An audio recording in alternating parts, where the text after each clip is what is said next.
నమస్తే, welcome to I news. నేపాల్లోని రసుబాలో సంభవించిన వరదలు బీభత్సం సృష్టించాయి. వందల సంఖ్యలో ప్రజలు మరణించగా వేల మంది ఆచూకీ లభించడం లేదు. ఇక ఈ ప్రాణాంతకమైనటువంటి ఆకస్మిక వరదలకు కారణం హిమాలయాల పైభాగాన చైనా నిర్మిస్తున్న ప్రాజెక్టులే కారణమా? ఇక ఈ ప్రాజెక్టుల కారణంగానే పర్యావరణ విపత్తు ఏర్పడిందని స్థానిక మీడియా అలాగే పర్యావరణవేత్తలు అభిప్రాయపడుతున్నారు. అసలు హిమాలయాల పైభాగంలో చైనా నిర్మించిన ప్రాజెక్ట్ ఏంటి? ఆ డీటెయిల్స్ ఏంటో ఇప్పుడు చూద్దాం. ఆగస్టు 26న నేపాల్లోని రసువాలో సంభవించిన ఆకస్మిక వరదలు తీవ్రస్థాయిలో బీభత్సం సృష్టించడానికి కారణం టిబెట్ సరిహద్దు సమీపంలో చైనా చేపట్టిన నిర్మాణ పనులే కారణమన్న ఆరోపణలు ఊపందుకుంటున్నాయి.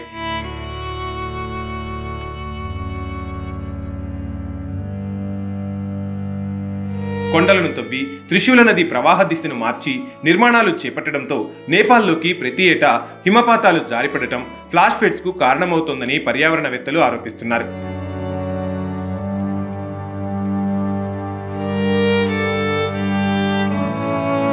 హిమాలయాల్లోని ఎత్తైన ప్రాంతాల్లో చైనా చేపట్టిన షియావకాంగ్ నివాసాల వల్ల కలిగిన పర్యావరణ విపత్తులు ఏర్పడుతున్నాయని, దీని కారణంగా చైనా నేపాల్ సరిహద్దుల్లో ఆకస్మిక వరదలకు కారణమవుతోందంటున్నారు నిపుణులు.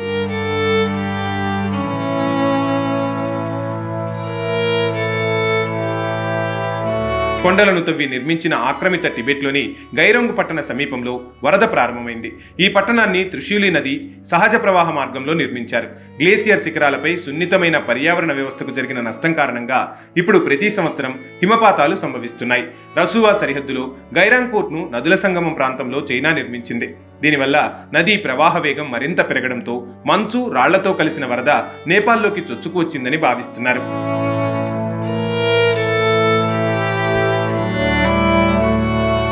రసువా సరిహద్దులో నిర్మించిన గైరోంగ్ పోర్ట్ను చైనా నదీ సంగమం వద్ద చైనా నిర్మించడంపై విమర్శలు వస్తున్నాయి.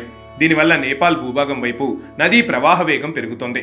చైనా ఉద్దేశపూర్వకంగా చేస్తున్న నిర్మాణాలు ప్రకృతిని నాశనం చేసి క్రూరమైన చర్యగా అభివర్ణిస్తున్నారు. సరిహద్దు పొడవునా పర్యావరణ వ్యవస్థను ధ్వంసం చేస్తూ చైనా హిమాలయాలకు పూడ్చలేని నష్టం కలిగిస్తోందని నేపాల్ పర్యావరణ నిపుణులు ఆందోళన వ్యక్తం చేస్తున్నారు. ఈ ఫ్లాష్ ఫ్లడ్స్ కారణంగా అనేక జల విద్యుత్ ప్రాజెక్టులు దెబ్బతిన్నాయని నేపాల్ ఇంధన మంత్రిత్వ శాఖ తెలిపింది.